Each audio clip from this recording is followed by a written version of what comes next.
બીજેપીના ધુરંધર પ્રવક્તા અને અંધભક્ત સમુદાયના દેવતા એટલે કે નરેન્દ્ર મોદી અને સુધાંશુ ત્રિવેદી શું અમેરિકાની CIA દ્વારા ટ્રેન થયેલા નેતાઓ છે?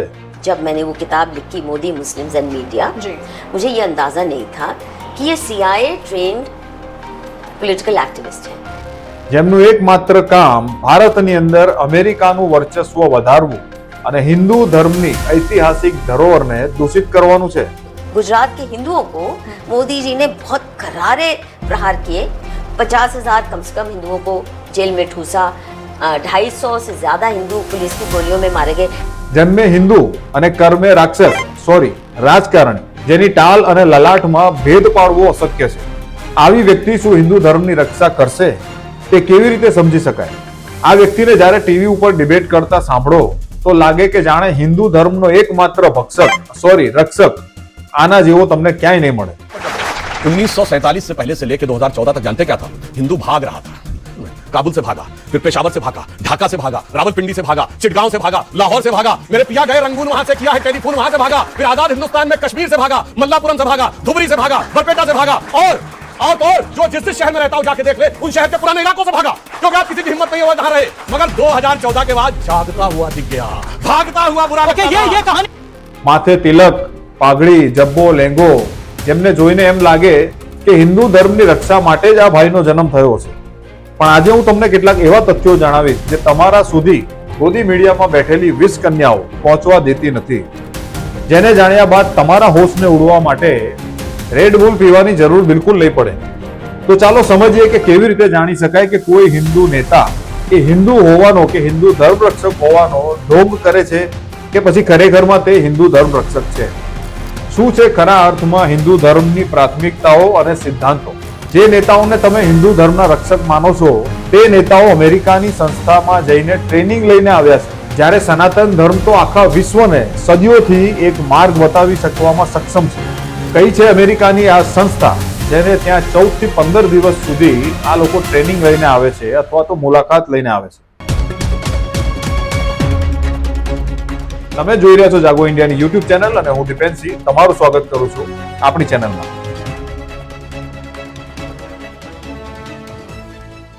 સૌથી પહેલા આપણે એ સમજીએ કે આપણો હિન્દુ ધર્મ જે છે, હિન્દુ સંસ્કૃતિ છે, સનાતન સંસ્કૃતિ જેને આપણે કહીએ છીએ, આપણો ભારત દેશ છે, એ વર્ષોથી સદીઓથી મતલબ 5-6 હજાર વર્ષ જૂની આપણી સંસ્કૃતિ છે જે સમગ્ર વિશ્વમાં સોનાની ચીડિયા તરીકે પ્રખ્યાત હતી। અને એની પાછળનું જવાબદાર કારણ માત્ર સનાતન ધર્મ નહોતું, ધર્મ કરતા પણ વિશેષ આપણી સંસ્કૃતિ હતી, જે ભૂમિ ઉપર અનેક જાતિના અનેક ધર્મના લોકો એક સાથે હળી મળીને માનવતાના સિદ્ધાંતો સાથે રહેતા હતા। ભારત એ ભૂમિ છે જ્યાં બુદ્ધનો પણ જન્મ થયો, જ્યાં અશોકનો પણ જન્મ થયો, જ્યાં મહાવીરનો જન્મ થયો, જ્યાં હિન્દુ સનાતન ધર્મના મહાન સંતો થઈ ગયા, જ્યાં મુસલમાનના કેટલાય પીર ઓલિયા અહીંયા થયા છે, મોટા મોટા સમ્રાટો થયા છે હિન્દુ ધર્મના, મુસ્લિમ ધર્મના, બૌદ્ધ ધર્મના। આ એવી પાવન ધરતી છે અને આ ધરતી વિશાળ ખનિજ સંપત્તિ ધરાવે છે, ખૂબ મોટું અર્થતંત્ર ધરાવે છે। આપણું પ્રાચીન જે પંચાયતી સ્વરાજ હતું એ સ્વરાજના કારણે જ દરેક વ્યક્તિ ત્યારે સુખી હતો, સમૃદ્ધ હતો અને એટલે જ આપણો દેશ સોનાની ચીડિયા કહેવાતો હતો। આ દેશની સમૃદ્ધિ જ્યારે અંગ્રેજોએ આ ધરતી પર આવીને જોઈ ત્યારે એમના મનમાં લાલચ જાગ્યું કે આ ધરતી ઉપરથી આપણી આવનારી સેંકડો પેઢી ઘરે બેસીને ખાઈ શકે એટલી સંપત્તિ આપણે લૂંટીને લઈ જઈ શકીએ છીએ। અને થયું પણ એવું જ। ત્યારબાદ આપણા અંદર ફૂટ પાડીને અંગ્રેજોએ આ ધરતી ઉપર કબજો કરી લીધો। 1947માં આપણો દેશ જ્યારે આઝાદ થયો ત્યારબાદ સત્તા જ્યારે ભારતીયોના પોતાના હાથમાં આવી ગઈ ત્યારે અંગ્રેજોએ વિચાર્યું કે ભાઈ હવે આ જે વિશ્વનું આવનારા સમયમાં સૌથી મોટું માર્કેટ બનવા જઈ રહ્યું છે, કારણ કે તે વખતે પણ આપણી ભારતની વસ્તી સૌથી વધારે હતી, તો આ માર્કેટને કેવી રીતે કેપ્ચર કરી શકાય? અને તે વખતે આ દેશ ઉપર નજર બગડી અંગ્રેજોની, પૂંજીવાદીઓની, રાઇટિસ્ટ લોકોની। The national flag, the saffron, white and green tricolour, was publicly unfurled. For the rest, it was crowds, crowds, crowds, all rejoicing over the birth of the Dominion of India. રાઇટિસ્ટ એટલે સત્તાના પક્ષમાં જે લોકો હોય, સત્તાની સાથે જે લોકો હોય, જે પૂંજીવાદીઓ છે, અમીર લોકો છે, શેઠિયાઓ છે, આ લોકો રાઇટિસ્ટ કહેવાય, એટલે કે પૂંજીવાદી લોકો। આ લોકોએ નક્કી કર્યું કે ભારતને કોઈ પણ ભોગે ધર્મ નિરપેક્ષ રાજ્ય જો બનવા દઈશું તો પછી આ લોકો ફરીથી એકવાર પ્રાચીન સમયમાં જેમ સોનાની ચીડિયા હતી એ રીતે સોનાની ચીડિયા બની જશે, વિશ્વગુરુ બની જશે અને પૂંજીવાદીઓને તક જ નહીં મળે ત્યાંથી પૈસા કમાવાની અને ભારત પાછું સ્વનિર્ભર બની ફરી પાછું પંચાયતી રાજ તરફ જો ચાલ્યું ગયું તો વિશ્વમાં સૌથી વધારે ડંકો ભારતનો વાગશે. એટલે બીજા વિશ્વયુદ્ધ સમયે સુપર પાવર ગણાતા અમેરિકાએ નક્કી કર્યું કે આપણે એવું કંઈક કરવું પડશે કે જેથી આવનારા સમયમાં કોઈ બીજી મોટી મહાસત્તા ઊભી ના થાય અને જે મોટા મોટા બજારો છે ચીન અને ભારત જેવા એ બજારોને આપણે કેપ્ચર કરી શકીએ, આપણી પકડમાં રાખી શકીએ અને ત્યાંની એ દેશોની જે નીતિઓ છે એ પણ એવી રીતે ડિઝાઇન થાય કે આપણા અમેરિકાને સુટેબલ હોય, આપણા અમેરિકાની કંપનીઓ ત્યાં નિર્ભય બનીને અને જેમ મન ફાવે તેમ ત્યાંની જનતાને લૂંટીને પૈસા કમાઈ શકે. એટલે 1966-67ના સમયે અમેરિકાની અંદર જે CIA સંસ્થા છે એવું કહેવાય છે કે આ સંસ્થા દ્વારા એક પોલિટિકલ સંસ્થાની સ્થાપના કરવામાં આવે છે, American council four young political leaders. આ સંસ્થાનું કામ હતું દુનિયાભરના અલગ અલગ દેશોમાંથી જે દેશના જે ઉભરતા નેતાઓ હોય, જે સારા નેતાઓ દેખાતા હોય એ નેતાઓને પોતાને ત્યાં બોલાવવા, એમને પોતાનું લોકતંત્ર બતાવવું અને કહેવાય છે કે એમને એ લોકો ટ્રેન પર કરે છે, એ રીતે એમનું માઇન્ડ વોશિંગ કરે છે અથવા એ રીતે એમનું બ્રેન વોશિંગ કરવામાં આવે છે. એમની અંદર એ સંસ્કારો ઉતારવામાં આવતા હોય, ભલે સામ દામ દંડ ભેદ કંઈ પણ વાપરતા હોય અને પોતાના દેશને અમેરિકાને બનતી નીતિઓ એ લોકો પોતાના દેશમાં જઈને બનાવે એ રીતના એ લોકોને તૈયાર કરતા હોય છે. So one of the things that we decided was that we needed to find a way to ensure that young American politicians on their way up in the system had an opportunity to travel abroad and to be exposed to other young politicians from other countries. હવે આ નેતાઓને training તો આપી દીધી પણ એ નેતાઓ એમના દેશમાં જઈને પોલિટિક્સમાં આગળ પણ વધવા જોઈએ ને. તો કહેવાય છે કે એમને આગળ વધવા માટે પૂરેપૂરો સહયોગ, સપોર્ટ, સંસાધનો પૂરા પાડવામાં આવે છે આ સંસ્થા દ્વારા અથવા તો અમેરિકાની સરકાર દ્વારા. અને આનું પહેલું સફળ જે એક્સપેરિમેન્ટ હતું એ એક્સપેરિમેન્ટ બીજું કોઈ નહીં પણ તમારા સૌના લાડલા નરેન્દ્ર મોદી હતા. આજે પણ તમે જોતા હશો કે ભારતના પ્રધાનમંત્રી પોતે અમેરિકા જઈને અમેરિકાના પ્રેસિડેન્ટ માટે પ્રચાર કરતા હોય છે. अब की बार ट्रंप सरकार.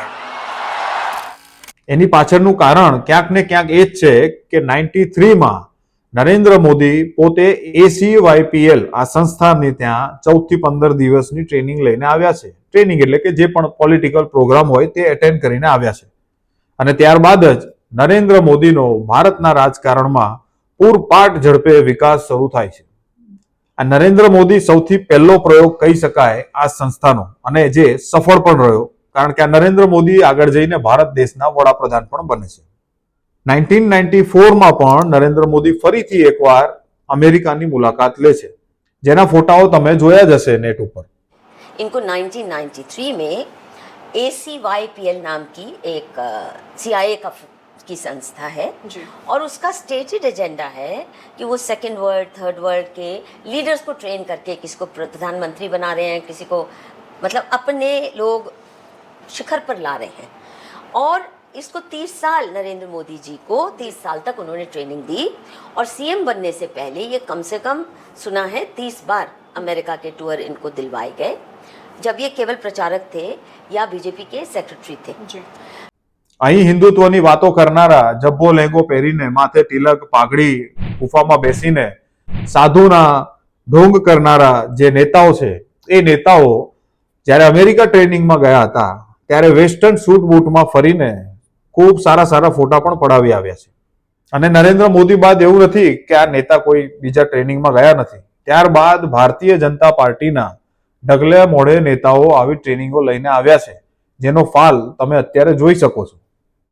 એટલે એમ કહી શકાય કે આખી ફોજ આ સંસ્થા દ્વારા ટ્રેન કરવામાં આવી હોય એવું લાગી રહ્યું છે.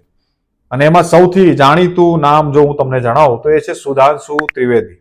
ન્યૂઝ મીડિયા પર ચાલતી ડિબેટમાં જેની સામે મશીન ગનની સ્પીડ પણ ઓછી લાગે તમને એટલું ફટ કરીને આ ભાઈ પોતાનું વક્તવ્ય આપતા હોય છે અને એવી રીતે પોતાને પ્રેઝન્ટ કરે છે જાણે હિન્દુત્વના આ એકમાત્ર ધર્મ રક્ષક છે. परिस्थितियां कैसी भी हो वह पथ क्या पथिक कुशलता क्या जो पथ में बिखरे शूल न हो और नाविक की धैर्य परीक्षा क्या जो धाराएं प्रतिकूल न हो. પણ તમને જાણીને નવાઈ લાગશે કે કોઈ મીડિયાએ તમને આજ સુધી નથી કીધું કે કોઈએ ઇન્ટરવ્યુમાં પણ નથી પૂછ્યું. આ સુધાંશુ ત્રિવેદી, મેં જ્યારે રિસર્ચ કરી તો મને ખબર પડી કે ભારતીય જનતા પાર્ટીના કેટલાક નેતાઓ આની અંદર ટ્રેનિંગ લઈને આવ્યા છે આ સંસ્થામાં. એમાંથી સુધાંશુ ત્રિવેદી પણ એક છે. જ્યારે મેં ગૂગલ જેમિનીમાં આખો ડેટા ACYPL ની વેબસાઇટમાંથી કાઢવાનો કીધો ત્યારે એણે જે નામો કાઢીને આપ્યા એ નામો સાંભળ્યા બાદ હું પોતે ચકિત થઈ ગયો કે અમેરિકાની એક સંસ્થા પોતાના ટ્રેન કરેલા કેટલા બધા નેતાઓ ભારતીય જનતા પાર્ટીમાં છે. હું તમને બધાના નામ જણાવું. સૌથી પહેલા તો નરેન્દ્ર મોદી, જે આજે વડાપ્રધાન છે. ત્યારબાદ પિયુષ ગોયલ, જે અત્યારે કેન્દ્રીય મંત્રી છે. ધર્મેન્દ્ર પ્રધાન કેન્દ્રીય મંત્રી છે. કિરણ રિજ્જુ કેન્દ્રીય મંત્રી છે. અનુરાગ ઠાકુર સાંસદ અને પૂર્વ કેન્દ્રીય મંત્રી. ડોક્ટર સુધાંશુ ત્રિવેદી રાજ્યસભાના સાંસદ અને રાષ્ટ્રીય પ્રવક્તા. ડોક્ટર સંબિત પાત્રા રાષ્ટ્રીય પ્રવક્તા અને સાંસદ. તેજસ્વી સૂર્યા ભાજપ યુવા મોરચાના સાંસદ છે અને અધ્યક્ષ છે. મીનાક્ષી લેખી પૂર્વ કેન્દ્રીય મંત્રી. રાજ્યવર્ધનસિંહ રાઠોડ કેબિનેટ મંત્રી. પૂનમ મહાજન પૂર્વ સાંસદ અને પૂર્વ અધ્યક્ષ યુવા મોરચાના. ત્યારબાદ એવું નથી કે ખાલી ભાજપ, કોંગ્રેસના પણ કેટલાક નેતા આ ટ્રેનિંગ લઈને આવ્યા છે, પણ એ નેતાઓનું હાલ કાંઈ ઉપજતું નથી. કોંગ્રેસના 4 જણા છે: સચિન પાયલોટ, ગૌરવ ગોગોઈ, દીપેન્દ્રસિંહ હુડા અને સંદીપ દીક્ષિત. ત્યારબાદ આમ આદમી પાર્ટીના સૌથી લોકપ્રિય એવા નેતા રાઘવ ચડ્ડા, જે સમોસાના ભાવ ઓછા કરાવવા નીકળ્યા હતા, તે રાઘવ ચડ્ડા પણ આ સંસ્થાની ટ્રેનિંગ લઈને આવ્યા છે. એવું મને આ AI દ્વારા જે મેં વિગતો કાઢી છે આ વેબસાઇટને ખંગાળીને, એમાં મને આ જાણવા મળ્યું કે રાઘવ ચડ્ડા પણ આમાંના જ એક છે. તે સિવાય પણ બીજેપીમાં જે અત્યારે છે જ્યોતિરાદિત્ય સિંધિયા, મિલિંદ દેવરા જે શિવસેનામાં છે, સુપ્રિયા સુલે જે NCPમાં છે, જયંત ચૌધરી જે સ્વતંત્ર પ્રભારી RLD ના છે, જીતિન પ્રસાદ બીજેપીમાં છે અત્યારે, પહેલા કોંગ્રેસમાં હતા, કવિતા કાલવ કુંતલા BRSમાં છે, પૂર્વ સાંસદ છે અને MLCમાં હતા. તો આ બધા જ નેતાઓ આ સંસ્થામાં પ્રોગ્રામમાં, પોલિટિકલ પ્રોગ્રામમાં ભાગ લઈને આવ્યા છે 14 થી 15 દિવસ સુધી. મને એ નથી સમજાતું, જ્યારે ભારતની પોતાની સંસ્કૃતિ સમગ્ર વિશ્વને રાહ બતાવવા લાયક હોય, આટલું બધું જ્ઞાન જ્યારે ભારતીય શાસ્ત્રોમાં પડ્યું છે, એવા મોટી મોટી ડંફાસો આ સુધાંશુ ત્રિવેદી મારતા હોય છે, એક કલાકાર નેતા મારતા હોય છે કે ભારતની ઐતિહાસિક સંસ્કૃતિ આમ છે ને તેમ છે, તો તમે એ બધું જ્ઞાન છોડીને આ અમેરિકા જેવી એક સંસ્થામાં, પૂંજીવાદી દેશની સંસ્થા પાસે તમારે ટ્રેનિંગ લેવાની કે ત્યાંના લોકતંત્રને શીખવાની જરૂર શું છે? તમે પોતાના લોકતંત્ર પર કેમ ધ્યાન નથી આપી શકતા? આ એક પ્રશ્ન આપણને થવો જોઈએ. ये किसको समझा रहे थे भाई? અને સૌથી મજાની વાત એ છે કે આ જ હિન્દુત્વના ઝંડો લઈને ફરતા નેતાઓ ત્યાં આગળ સૂટ બૂટ પહેરીને ફરે છે, ત્યાં વિદેશી સંસ્કૃતિની મજા માણે છે, અને અહીંયા ભારતમાં આવ્યા બાદ તિલક ચાંદલા કરીને, જબ્બા લેંગા પહેરીને ભારતની જે મૂર્ખ પ્રજા છે, બધી નહીં, જે મૂર્ખ પ્રજા છે એમને વધારે મૂર્ખ બનાવીને અંડભક્ત બનાવવાનું કામ કરે છે. નરેન્દ્ર મોદીના તમે પહેલાના જૂના ભાષણો તો જોયા જ હશે. જાણે સાક્ષાત દુર્વાસા આવી ગયા હોય, પરશુરામ ભગવાન આવી ગયા હોય હિન્દુ ધર્મને બચાવવા, એવા આક્રમક અંદાજમાં હિન્દુઓને ભોળવવાનું કામ કરતા હતા આ લોકો. મુસ્લિમ પ્રત્યે ઝેર ફેલાવવાનું કામ કરતા હતા. All the Hindu religion is concerned, as far as concerned, Hindu is not religion, is a dharma. Hindu is not religion, is a dharma. તો ક્યાંક એવું તો નથી ને કે આ આઈડિયા અમેરિકાની સંસ્થાએ બતાવ્યો હોય? કારણ કે અમેરિકા ખૂબ સારી રીતે જાણતું હતું કે જો ભારતને કેપ્ચર કરવું હોય તો તેની જે સંસ્કૃતિ છે, જે સાથે હળીમળીને રહેવાની સંસ્કૃતિ છે, આ સંસ્કૃતિને પહેલા આપણે તોડવી પડશે. આ લોકોને ડિવાઈડ કરવા પડશે. અને કદાચ એટલે જ આ પ્રોગ્રામના માધ્યમથી કેટલાક નેતાઓને એવી ટ્રેનિંગ આપવામાં આવી હોય કે જાઓ અને હિન્દુ ધર્મમાં એવી ફાટ પડાવો ભારતીયોની અંદર કે હિન્દુ અને મુસ્લિમો અલગ થઈ જાય, એકબીજાના દુશ્મન થઈ જાય, અને પછી ધ્રુવીકરણની રાજનીતિ કરો, જેનો સીધો ફાયદો મળે અમેરિકાને, અને અમેરિકાની કંપનીઓને અહીંયા ભારતની અંદર સસ્તા દરના મજૂરો મળી રહે, ખૂબ મોટું વિશાળ માર્કેટ મળી રહે. અને તમે જોયું હશે કે અમેરિકન ટ્રેડ ડીલ જે હાલમાં જ થઈ છે, એ ટ્રેડ ડીલ મુજબ શું થયું? આ ટ્રેડ ડીલમાં સીધો ફાયદો અમેરિકાને થઈ ગયો, જેમાં અમેરિકા ભારત પાસેથી ટેક્સ વસૂલશે, પણ ભારત અમેરિકાથી આવતી કોઈ વસ્તુઓ પર ટેક્સ નહીં વસૂલી શકે. તો તમે વિચારો કે આ કેટલી મોટી લૂંટ થવા જઈ રહી છે. On the Nothing decision, changes. nothing changes? No, nothing changes. They'll be paying tariffs, and we will not be paying tariffs. Our deal with India is they pay tariffs. This is a reversal from what it used to be, as you know. સીધે સીધું આ દેશને જેમ અંગ્રેજો લૂંટી રહ્યા હતા તેમ આ લોકો ભારતના લોકતંત્રને લૂંટવાનું પ્લેટફોર્મ બનાવી ચૂક્યા છે. સૌથી મહત્વની વાત આપણે કેવી રીતે જાણી શકીએ કે જે હિન્દુત્વની વાતો કરે છે એ નેતા ખરેખર હિન્દુ ધર્મ માટે ભલું ઈચ્છે છે કે નહીં? તો એના માટે સૌથી પહેલા આપણે એ જોવું પડે કે આ નેતાઓની આ દેશમાં એન્ટ્રી થયા બાદ, એમની સરકાર બન્યા બાદ શું હિન્દુઓના જીવન ધોરણમાં કોઈ ફરક પડ્યો? શું એમની આર્થિક સ્થિતિમાં કોઈ ફરક પડ્યો? શું તેઓ સુખ શાંતિ મેળવી શક્યા? શું એમના સમાજમાં અપરાધ ઓછો થયો? શું એમને સારું શિક્ષણ મળ્યું? શું બેરોજગારી એમની ઘટી? એમના બાળકોને આજે પણ જોબ મળે છે કે પછી જોબ માટે લાઈનોમાં ઉભા રહેવું પડે છે? તો એ સૌથી પહેલા આપણે સમજવું પડશે. તો આવા નેતાઓને સૌથી પહેલા આપણે એ રીતે ઓળખી શકીએ કે આ નેતાઓ અહીંયા જબ્બો લેંગો પહેરીને ફરે છે, પણ જ્યારે ત્યાં ટ્રેનિંગમાં ગયા હતા ત્યારે આરામથી વિદેશી લાઈફસ્ટાઈલ જીવતા હતા અને ત્યાં એમને કોઈ છોછ નથી આવ્યો. એમાં આપણા સુધાંશુ ત્રિવેદી પણ પાછળ નથી. જ્યારે ત્યાં ટ્રેનિંગ લીધી ત્યારે એ ભાઈ સૂટ બૂટમાં ફરતા જ હતા. તમે એમનો ફોટો જોઈ શકો છો. ત્યારબાદ બીજું આપણે એ જોઈ શકીએ કે આ લોકો જ્યારે શાસનમાં આવ્યા ત્યારબાદ અસંખ્ય હિન્દુ મંદિરોના ડિમોલિશન થયા છે. જો આ લોકો ખરેખર હિન્દુ ધર્મ માટે કામ કરતા હોત તો ડેવલપમેન્ટના નામ ઉપર સેંકડો મંદિરોની બરબાદી ના કરી હોત.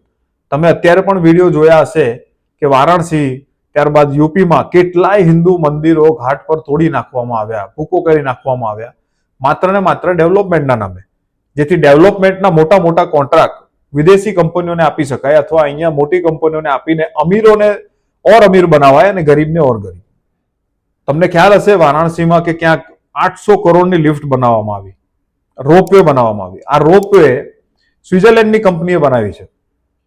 હવે આ ડેવલપમેન્ટના ચક્કરમાં કેટલા સેંકડો મંદિરો તૂટી ગયા, સેંકડો ઘરો તૂટી ગયા, સેંકડો હિન્દુઓની દુકાનો તૂટી ગઈ, હજારો હિન્દુઓની દુકાનો તૂટી ગઈ, નુકસાન થઈ ગયું. તો શું આવા નેતાઓને આપણે हिंदुत्ववादी नेता कही सकिए? दुकान टूट गए अयोध्या के अंदर में, जो कि उनके बच्चे रहते थे, उनके परिवार भी रहते थे, अब वो अयोध्या छिन्न भिन्न हो गया.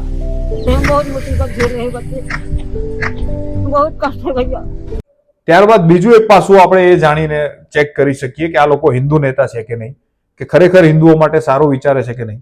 આ લોકોની સત્તા બન્યા બાદ, એટલે કે ભારતીય જનતા પાર્ટીની સત્તા આવ્યા બાદ શું થયું?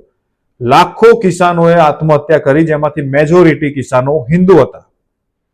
ત્યારબાદ બીજું તમે જોયું હશે કે હિન્દુ ધર્મને નુકસાન કરતું સૌથી મોટું કામ, હિન્દુ ધર્મની અસ્મિતાને તોડવાનું કામ, દૂષિત કરવાનું કામ થઈ રહ્યું છે. છેલ્લા 11 વર્ષમાં આપણે જોઈ રહ્યા છે કે રામનવમી પછી વિવિધ તહેવારો ઉપર જે યાત્રાઓ કાઢવામાં આવે છે, જે રેલીઓ કાઢવામાં આવે છે, તેમાં અશ્લીલ ગીતો વગાડવામાં આવે છે, અભદ્ર ગાળો બોલવામાં આવે છે. હથિયારો લઈને બેરોજગાર હિન્દુ યુવાનોને એ રેલીઓમાં ધકેલવામાં આવે છે, જ્યારે એમના પોતાના છોકરા વિદેશોમાં ભણે છે. મોટા મોટા મંદિરો બાંધીને આ મંદિરોના નામે કૌભાંડો કરવામાં આવે છે. ધાર્મિક રેલીઓની અંદર છોકરીઓ બોલાવીને નગ્ન નાચ કરાવવામાં આવે છે. તો આ રીતે આપણા ધર્મને દૂષિત કરવાનું કામ થઈ રહ્યું છે અત્યારે.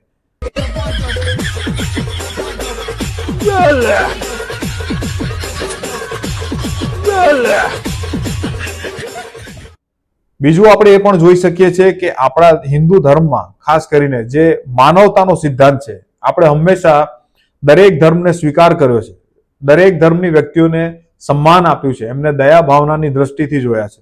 દરેક સંસ્કૃતિને આપણા ભારતની ધરતી ઉપર આપણે રક્ષણ આપ્યું છે, જગ્યા આપી છે. એ અસ્મિતાને દૂર કરવાનું કામ નફરત ફેલાઈને કરવામાં આવે છે. હિન્દુ મુસ્લિમની નફરત ફેલાવવામાં આવે છે, જેથી હિન્દુઓ આક્રમક બને, હિંસક બને. હજારો વર્ષ થયા ભારત પર આક્રમણ થયા, પણ ભારતના હિન્દુઓ, હિન્દુ ધર્મ આજે પણ ટકીને રહ્યો છે. એણે ક્યારેય કોઈને સામે ચાલીને હેરાન નથી કર્યા, અને જે લોકોએ એને હેરાન કરવાની કોશિશ કરી છે, હિન્દુ ધર્મે એને સબક પણ શીખવાડ્યો છે.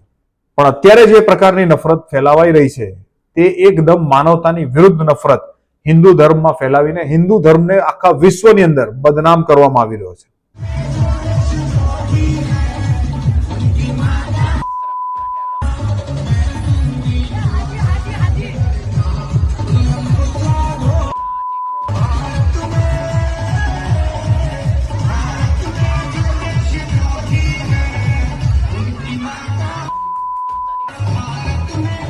છેલ્લા 11 વર્ષમાં તમે જોશો કે આ હિન્દુત્વવાદી નેતાઓની સરકારમાં દેશની અંદર ડ્રગ્સનું ચલણ વધ્યું છે, દારૂનું ચલણ વધ્યું છે, સટ્ટાબાજી વધી છે, ઓનલાઈન ગેમિંગનું કલ્ચર ડેવલપ થતું જાય છે, જેમાં લાખો હિન્દુ યુવાનો બરબાદ થઈ રહ્યા છે આર્થિક રીતે અને સામાજિક રીતે.